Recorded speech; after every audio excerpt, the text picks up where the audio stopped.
और पहले बड़ी खबर से शुरुआत करते हैं। पहाड़ी बरादरी के वफ्द के साथ मीटिंग इस वक्त दिल्ली में वज़ीर दाखिला अमित शाह के साथ जारी है। मीटिंग जारी है वज़ीर दाखिला अमित शाह के साथ 9 बजे से जारी है मीटिंग। बड़ी खबर इस वक्त की, पहाड़ी बरादरी के साथ मीटिंग जारी है मरकजी वज़ीर दाखिला की। पहाड़ी बरादरी के वक्त के साथ इस वक्त मीटिंग चल रही है। दिल्ली में मरकजी वज़ीर दाखिला के साथ मीटिंग जारी है। 9 बजे से ये मीटिंग चल रही है। इस वक्त की बड़ी खबर, पहाड़ी बरादरी के वफ्द के साथ मीटिंग जारी है। दिल्ली में मरकजी वज़ीर दाखिला के साथ मीटिंग जारी है।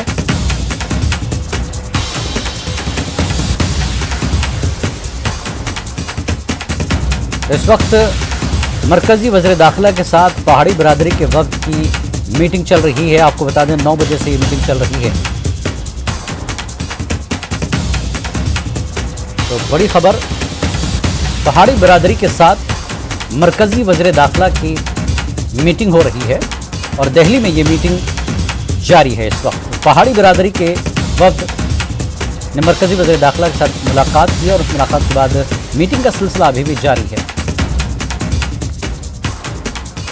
इस वक्त हम गृह मंत्री अमित शाह के घर के बाहर मौजूद हैं और आप मेरे पीछे देख सकते हैं कि किस तरीके से तमाम पूरी बैरिकेडिंग की गई है। अमित शाह का जो घर है कृष्णा मेनन मार्ग पर, और इसी घर के अंदर जो जम्मू कश्मीर के पहाड़ी समाज का प्रतिनिधिमंडल है वो पहुंच चुका है। तकरीबन 20 से ज्यादा लोग हैं, वो कई गाड़ियों में यहां पर पहुंचे हैं। साथ ही साथ जम्मू कश्मीर के एलजी हैं, उनका काफिला भी आप देख सकते हैं कि वहां पर सीधे तौर पर उनके काफिले की गाड़ियां जो हैं वहां पर खड़ी हुई दिखाई देंगी। वो जम्मू कश्मीर के एलजी मनोज सिन्हा वो भी मीटिंग के लिए यहां पर पहुंच चुके हैं।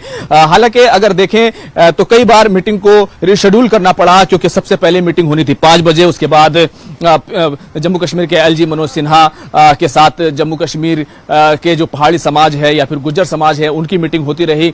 6:30 बजे के करीब मीटिंग को शेड्यूल कर दिया गया था। उसके बाद गृह मंत्री अमित शाह कैबिनेट की मीटिंग में चले गए, तो फिर एक बार फिर से इस पूरी मीटिंग को शेड्यूल कर दिया गया। लेकिन अब फाइनली 9 बजे के करीब ये मीटिंग जो है पूरी तरीके से शुरू हो चुकी है। और आप जानते हैं कि जिस तरीके से जो आरक्षण का इशू है शेड्यूल ट्राइब के अंदर जिस तरीके से गुज्जर समाज को 10% के करीब आरक्षण मिला हुआ है, तो अब पहाड़ी समाज को शेड्यूल ट्राइब के तहत लाकर आरक्षण देने की जो कवायद है, 3 बिल जो है इस बार लिस्ट किए गए हैं मानसून सेशन के लिए। वो बिल पार्लियामेंट सेशन में पेश होने हैं और उनको पास कराया जाना है। कैमरामैन बिनू के साथ खुर्रम शहजाद, न्यूज़ 18 दिल्ली। तो पहाड़ी बिरादरी के साथ इस वक्त दिल्ली में मरकजी वज़ीर दाखिला की मीटिंग चल रही है। पहाड़ी बिरादरी के रिजर्वेशन को लेकर ये मुलाकात हुई है और इस सिलसिले में बातचीत अभी भी अमित शाह के घर पर जारी है। जैसा कि हमारे नुमाइंदे खुर्रम ने बताया कि बिल पास होना है पार्लियामेंट में। ऐसे में पहाड़ी बिरादरी की इस मुलाकात को काफ़ी अहम माना जा रहा है और इस सेशन में बिल पेश किया जाना है। जैसा कि खुर्रम ने बताया, तो अमित शाह के घर पर पहाड़ी बिरादरी के वफ्द के साथ इस वक्त मुलाकात जारी है। मीटिंग में क्या कुछ तय हुआ इस पर हमारी भी नज़र है। हमारे साथ हमारे नुमाइंदे इस वक्त खुर्रम शहजाद जुड़ चुके हैं। खुर्रम, मीटिंग खत्म हुई, अभी भी जारी है, क्या कुछ अभी तक अपडेट आया है बाहर? देखिए मेरे साथ आपको फ्रेम में तमाम लोग नजर आ रहे होंगे। जो पहाड़ी डेलीगेशन था वो गृह मंत्री अमित शाह से उसने मुलाकात की है। तकरीबन आधा घंटे के आसपास ये मुलाकात चली। हमारे साथ तमाम लोग मौजूद हैं। क्या कुछ रहा इनसे जान लेते हैं। क्या रहा, क्या बातचीत हुई, क्या आश्वासन मिला और किस तरह के मुद्दे उठाए गए? देखिए, आपको पता है कि हमारे 23 मेंबर का एक डेलीगेशन था, जो ऑल पार्टी डेलीगेशन था, जिसमें डिफरेंट पॉलिटिकल पार्टीज के लोग जो पहाड़ी कबीले से ताल्लुक रखते हैं वो सारे माननीय अमित शाह जी से मिले। और हम वहां से आके उन्होंने वही डिमांड, वही उनका जो हमारे से कमिटमेंट थी, आज भी उसी स्टैंड पे वो कायम है कि आपको आपका हक मिलेगा और गुजरों का हक छीना नहीं जाएगा। हमने इस बात के ऊपर लब्बैक कही, हम खुश हुए।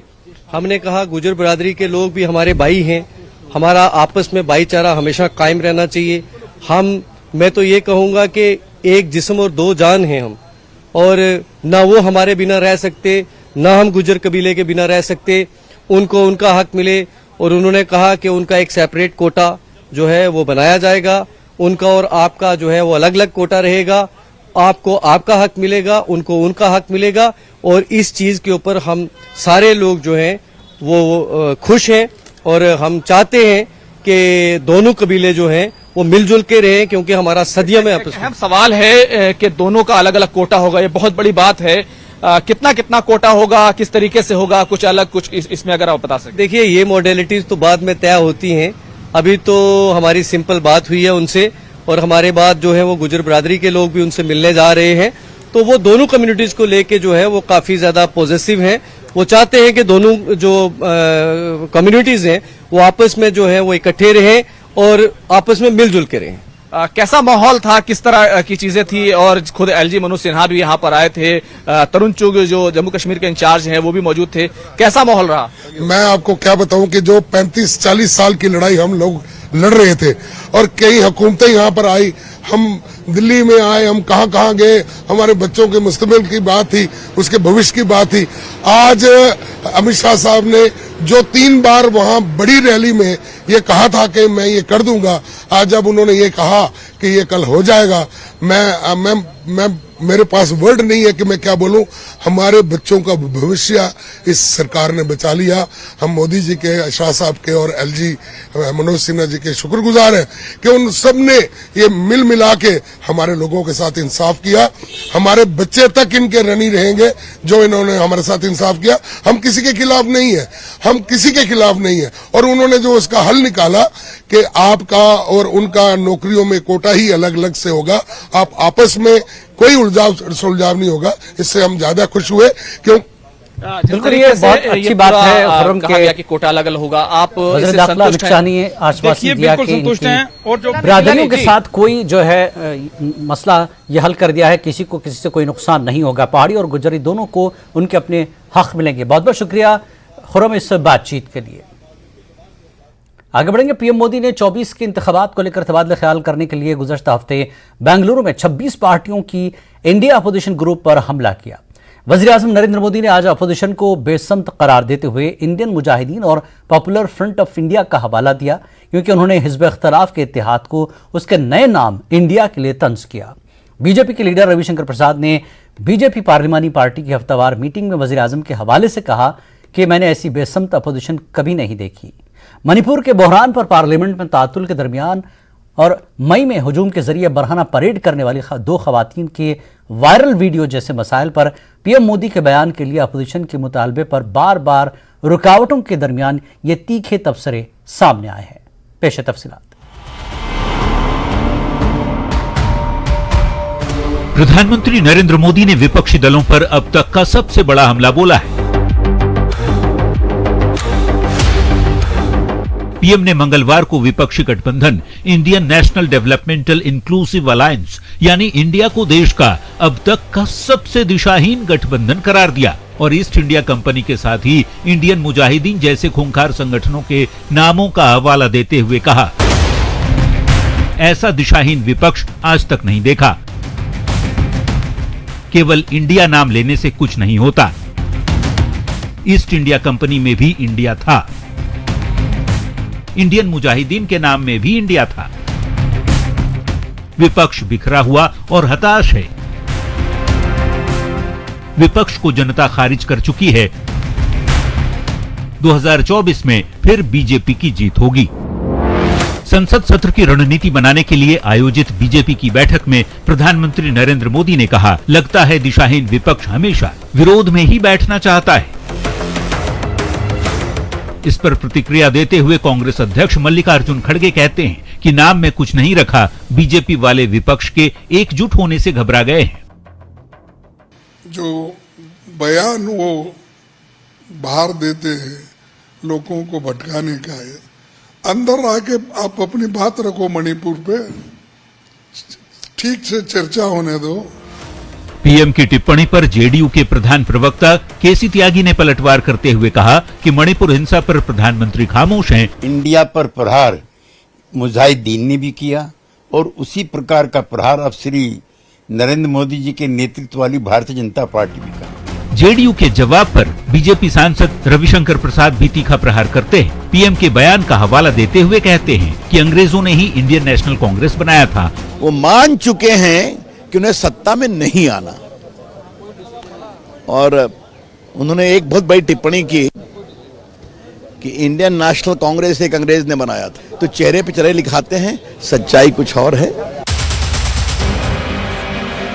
इंडिया नाम को लेकर जिस तरह से पहली बार प्रधानमंत्री ने विरोधियों पर तीखा तंज कसा है और जिस तरह से सत्ता पक्ष और विपक्षी खेमे में वार पलटवार का दौर जारी है, उससे आने वाले समय में सियासी घमासान और भी तेज होने की उम्मीद है। न्यूज़ 18 के लिए दिल्ली से अमितेश सिंह के साथ ब्यूरो रिपोर्ट। कांग्रेस के रहनुमा राहुल गांधी ने वजीर आजम नरेंद्र मोदी के अपोजिशन इत्तेहाद इंडिया पर उनके तबसरे पर जवाबी हमला किया और कहा कि जो आप चाहते हैं हमें कहें, लेकिन हम इंडिया हैं और मणिपुर में इंडिया के तस्वुर को दोबारा बनाएंगे। वजीर के रविशंकर प्रसाद ने कहा कि पीएम मोदी ने बीजेपी लीडरों को बताया कि इंडियन नेशनल कांग्रेस और ईस्ट इंडिया कंपनी की बुनियाद गैर मुल्कियों ने रखी थी। मरकजी वज़ीर दाखिला अमित शाह ने मंगल को दोनों ऐवानों के अपोजिशन लीडरों को खत लिखकर मणिपुर के मसले पर बहस में ताउन की दरख्वास्त की, क्योंकि पार्लियामेंट में मुसलसल चौथे दिन भी खलल पड़ा। सोशल मीडिया पर खत के ताल्लुक से शाह ने लिखा, हुकूमत मणिपुर के मसले पर बात करने के लिए तैयार है और पार्टी लाइन से ऊपर उठकर तमाम जमातों से ताउन की कोशिश करती है। मुझे उम्मीद है कि तमाम फरीकैन इस अहम मसले को हल करने में ताउन करेंगे। कांग्रेस कायदीन मल्लिकार्जुन खड़गे और अधीर रंजन चौधरी को अलग अलग खतूत में वज़ीर दाखिला ने कहा कि मणिपुर एक बहुत अहम सरहदी रियासत है और इसका बड़ा सकाफती वर्सा न सिर्फ मणिपुर बल्कि पूरे हिंदुस्तान की सकाफत का गहना है। यहां रुकेंगे एक ब्रेक के लिए, ब्रेक के बाद फिर लौटते हैं।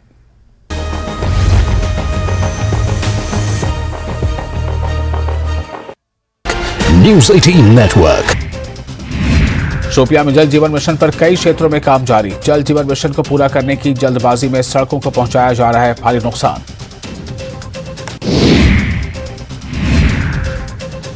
लेह जिला पुलिस ने अपने 2 पुलिसकर्मियों पर हुए हमले का संज्ञान लिया है। पुलिस ने हमले में शामिल 8 लड़कों की पहचान की है।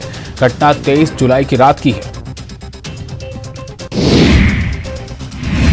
जम्मू में पुलिस ने मंशियात विरोधी अभियान के तहत नरवाल इलाके की एक कॉलोनी में कई घरों पर छापेमारी की और 4 लोगों को गिरफ्तार किया, जिनमें 3 महिलाएं और 1 पुरुष शामिल हैं। किश्तवाड़ के दरबारशाला में भूस्खलन के कारण बंद राष्ट्रीय राजमार्ग 244 को देर रात यातायात के लिए खोल दिया गया। भूस्खलन के कारण कई यात्री फंसे हुए थे। जिला प्रशासन द्वारा भेजी गई मशीनरी द्वारा सड़क से मलबा हटा दिया गया है। जिला कुपवाड़ा के स्वागाम के डीडीसी सदस्य नासिर लो ने सरकार से मांग की है कि स्वागाम, क्लारोस और हाहिमा में बादल फटने से हुई संपत्ति को नुकसान को आकस्मिक आपदा घोषित किया जाए और पीड़ितों को मुआवजा देने की मांग की है। कुल्लू के गड़सा घाटी के पंचा नाला में फटा बादल, 3 मकानों को हुआ नुकसान, जब जानी नुकसान की कोई खबर नहीं। हिमाचल में 26 जुलाई से फिर से एक्टिव होगा मानसून। मौसम विभाग ने जारी किया अलर्ट, कई जगहों पर भारी और बहुत भारी बारिश की चेतावनी। कुल्लू की मणिकर्ण घाटी में डैम से ओवरफ्लो हो रहा है पानी। डैम टूटने की आशंका से किनारे रहने वाले लोगों को क्या देश प्रदेश में एक बार फिर आपका स्वागत है। अपोजिशन इत्तेहाद इंडिया के रहनुमाओं ने आम आदमी पार्टी के रहनुमा संजय सिंह की मौतली के खिलाफ पार्लियामेंट के अहाते में रात भर एहतजाज किया और उनके इस मुतालबे पर कि वज़ीर आज़म मणिपुर पर ऐवान में बहस शुरू करें। पीर की सुबह शुरू होने वाला एहतजाज मंगल की सुबह 10:45 पर खत्म हुआ। इंडिया इत्तेहाद के कायदीन रात भर पार्लियामेंट के अहाते में गांधी मुजस्समे के पास बैठी टीम के साथ बारी बारी हिस्सा लेते रहे। इस मौके पर आप लीडरों के अलावा अपोजिशन इत्तेहाद के लीडरों समेत बीआरएस के लीडर व रुकन राज्यसभा केशव राव और उनकी पार्टी के साथी भी मौजूद रहे।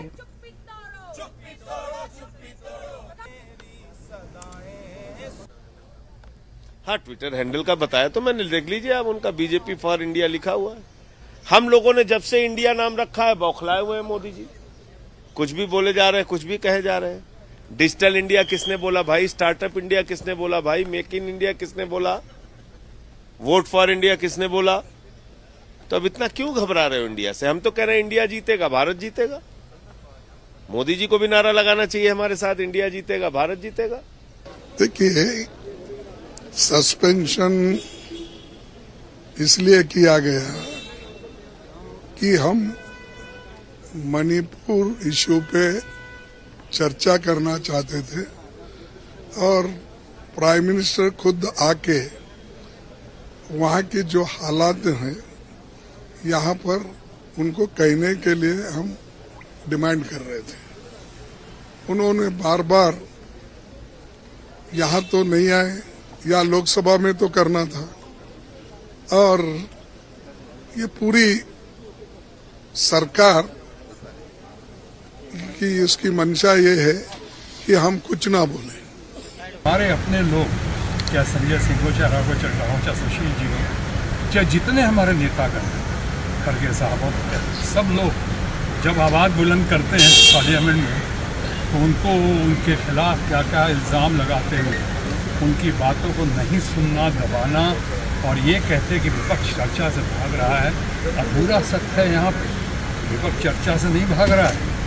विपक्ष नियमानुसार जो चर्चा होनी चाहिए, जिसके लिए इन्होंने 27 का नोटिस, हाँ 267 का जो नोटिस दिया हुआ है, जिसमें सरेआम सारे दिन पूरे पब्लिक के सामने चर्चा हो सकती है कि मणिपुर जल रहा है। 2 महीने से वहां हमारी माताओं बहनों की अस्मिता लूटी गई और आदरणीय प्रधानमंत्री जी को इतना वक्त नहीं है कि वो आकर के जिस सदन के सदस्य हैं वहां आकर के जवाब एक स्टेटमेंट दे दें। संसदीय परंपराओं की धज्जियां उड़ाई गई जा रही हैं, ये क्या है? दिल्ली बीजेपी ने मंगल को आपके दफ्तर के करीब एक एहतजाजी मुजाहरा किया, जिसमें चीफ मिनिस्टर अरविंद केजरीवाल की उनकी हुकूमत की तमाम महाजों पर मुबैना तौर पर नाकामी को लेकर इस्तीफे का मुतालबा किया गया। मुजाहरीन से खिताब करते हुए दिल्ली बीजेपी सदर वीरेंद्र सचदेवा ने इल्जाम लगाया कि केजरीवाल हुकूमत की तमाम महाजों पर नाकामी 45 साल बाद शहर में आए सैलाब ने पोल खोल दी है। सचदेवा ने एक बयान में कहा कि केजरीवाल ने चीफ मिनिस्टर के ओहदे पर रहने का अखलाकी हक खो दिया है, क्योंकि दिल्ली उनकी हुकूमत के तहत बदनवानी, बेअमली और अनारकी में डूबा हुआ है। अगर वो ओहदा नहीं छोड़ते हैं तो लोग उन्हें 25 के असेंबली इंतखाबात में हटा देंगे। मुजाहिरीन आपके हेडक्वार्टर तक पहुंचने की कोशिश कर रहे थे, लेकिन पुलिस ने उन्हें रोक लिया और मुंतशिर करने के लिए वाटर कैनन का इस्तेमाल किया और सचदेवा समेत कई मुजाहिरीन को हिरासत में ले लिया। दिल्ली सरकार के खिलाफ आज दिल्ली बीजेपी हल्ला बोल कर रही है। सड़कों पर बीजेपी के तमाम कार्यकर्ता पहुंचे हुए हैं और आम आदमी पार्टी के ऑफिस के बाहर ये प्रदर्शन किया जा रहा है। दिल्ली बीजेपी के पूर्व अध्यक्ष आदेश गुप्ता, नेता प्रतिपक्ष रणवीर सिंह विधूड़ी, तमाम जो नेता हैं दिल्ली बीजेपी के, वो यहाँ पर पहुंचे हुए हैं। मैम, जिस तरीके से आप लोग आए हैं, प्ले कार्ड्स भी मैं देख रही हूँ कि केजरीवाल सरकार की विफलताओं के लिए ये प्रदर्शन कर रहे हैं, क्या कहेंगे? केजरीवाल सरकार हर पहलू पे फेल रही है दिल्ली सरकार में, और जब से वो निगम में आए हैं तब से भी निगम को उन्होंने इतना नीचे सफाई का कूड़े का स्तर गिरा दिया है कि आज दिल्ली की जनता त्राही त्राही कर रही है। बाढ़ के समय हमने देखा कोई भी इंतजाम दिल्ली सरकार का नहीं था, न लोगों को मदद करने का था, न सीवर कैंप में ही कोई मदद मिली है। लोगों को पीने का पानी नहीं मिल रहा, जहाँ मिल रहा है वहाँ बहुत गंदा मिल रहा है।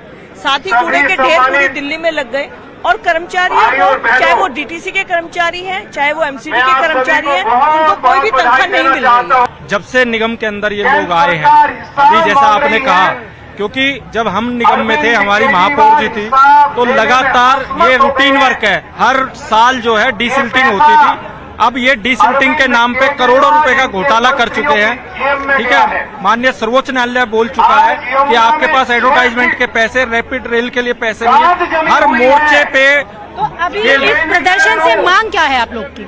हमारी मांग को वो इस्तीफा दें, फेल है वो। हर काम में भ्रष्टाचार और सिर्फ भ्रष्टाचार। तो यहाँ पर अरविंद केजरीवाल के इस्तीफे की मांग के साथ विरोध प्रदर्शन किया जा रहा है। एक प्ले कार्ड और आप देख सकते हैं कि किराड़ी में दिल्ली सरकार की लापरवाही, जिस तरीके से 3 साल की बच्ची की डूबने से मौत हुई, जो तमाम नेता और कार्यकर्ता पहुंचे हुए हैं, उनका यही आरोप है कि अरविंद केजरीवाल सरकार ने जो वादे किए थे वो वादे पूरे नहीं हुए। दिल्ली में बाढ़ की स्थिति बनी क्योंकि सफाई नहीं की गई, उसके लिए कोई रणनीति नहीं बनाई गई। और आप देख भी सकते हैं कि इस विरोध प्रदर्शन में कई जो बीजेपी कार्यकर्ता हैं वो पहुंचे हुए हैं। अलग अलग तरीके के प्ले कार्ड्स उनके हाथ में आप देख सकते हैं कि यहाँ पर लगातार आरोप लगाए जा रहे हैं कि बाढ़ नियंत्रण पर अरविंद केजरीवाल सरकार फेल है।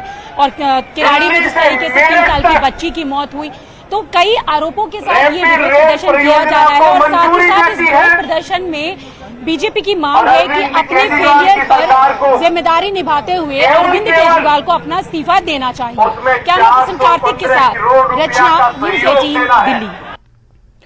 पुंछ में शिया बिरादरी की जानिब से शुहदा करबला की याद में शहर के मरकजी बाजार में सबील लगाई गई थी, जिसमें दीगर बिरादरियों के लोगों ने भी शिरकत की और अपना ताउन पेश किया। राहगीरों में जूस, बिस्किट और पानी की बोतलें तकसीम की गईं।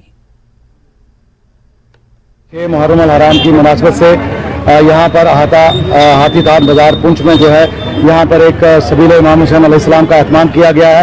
ये सबीलें जो है मुहर्रम अल हराम के पूरे महीने में जो है सबीलें दुनिया के कोने कोने में लगाई जाती है और हिंदुस्तान में इस रवादारी को कायम रखते हुए कल भी जो है इसके ब्रिज के करीब सबील का एहतमाम किया गया था। और आज यहाँ पर हाथीतान बाजार पुंछ में जितने भी हमारे जहाँ के हमारे बिला लिहाज मजहबों में, जिसमें हमारे सिख बरादरी के, हिंदू बरादरी के और मुस्लिम बरादरी के जितने भी लोग हैं, एक जॉइंट वेंचर में यहाँ पे एहतमाम किया है। और आज जो इमाम हुसैन अलैहिस्सलाम ने जो है इंसानियत का दर्स दिया, उस पैगाम को आगे बढ़ाते हुए जिस प्यास की शिद्दत को उन्होंने बर्दाश्त किया, वही पानी पिलाकर, वही जूस पिलाकर हम इमाम हुसैन अलैहिस्सलाम के जो इस पैगाम को दुनिया तक पहुँचाना चाहते हैं। मौसम इंसानियत हज़रत इमाम हुसैन अलैहिस्सलाम ने इंसानियत के लिए, इस्लाम की बका के लिए जो कुर्बानी दी है, उस कुर्बानी को आज याद किया जा रहा है। आपने देखा होगा जो इमाम हुसैन अलैहिस्सलाम ने इंसानियत का दर्द दिया है, बगैर मजहब मिल्लत यहाँ पे सब ने यहाँ पे शिरकत की है। हिंदू, मुस्लिम, सिख, ईसाई हमारे सब भाई है जो है यहाँ पे आए हुए हैं। तो यहाँ पे शबील में जिन्होंने शिरकत की है, उन सब का शुक्रिया अदा करते हैं और अल्लाह ताला से यही दुआ करते हैं कि हमारे मुल्क में इन मुहर्रम के दिनों के सदक़े में हमारे मुल्क में अमन, शांति और भाईचारा जो है बना रहे हमारे रियासत के लिए और हमारे पुंछ। फौज ने एसके स्टेडियम बांडीपुरा में साबिक फौजियों की एक रैली का एहतमाम किया। जिले भर से तकरीबन 300 से ज्यादा शुरका और उनके जेर कफालत अफराद ने रैली में शिरकत की। प्रोग्राम की सदारत GOC कुल्लू फोर्स मोहित सेठ ने की। उन्होंने ड्यूटी के दौरान कुर्बानियां देने वाले बहादुर जवानों को खराज अक़ीदत पेश किया। GOC ने साबिक फौजियों के साथ बातचीत की, स्टॉल्स का मुआयना किया। उन्होंने इज्तिमा को यकीन दिलाया कि हुकूमत और फौज साबिक फौजियों की ज़रूरियात के लिए हसास है। साबिक फौजियों, वीर नारियों और उनके ख़ानदानों की देखभाल की जाएगी।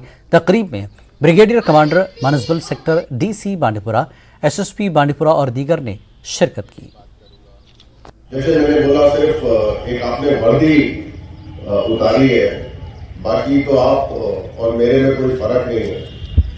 तो अगर गिरदारी साहब ने बोला, जैसे यहाँ पे CHS नहीं बोला जा सकता, लेकिन जो हमारा डॉक्टर साहब है, जो हमारे और भी नर्सिंग असिस्टेंट है, वो सब आपके लिए मौजूद है।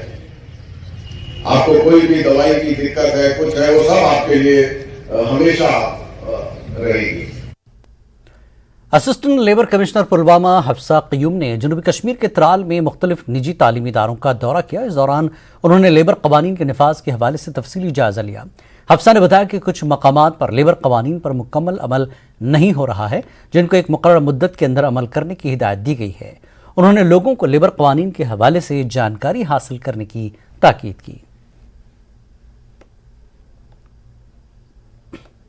प्रोग्राम यहाँ त्राल के दूर दराज इलाके में जो कुछ स्कूल्स है, हमारा ये मकसद रहा कि हम यहाँ पे अवेयरनेस करें, स्कूल्स में देखें कि लेबर लॉज इम्प्लीमेंट हो रहे हैं और अगर नहीं हो रहे हैं तो थोड़ा उन लोगों को इस चीज़ के बारे में हम थोड़ा अवेयर करें। है कुछ लेवल। इस बुलेटिन में फिलहाल इतना ही। नमस्कार।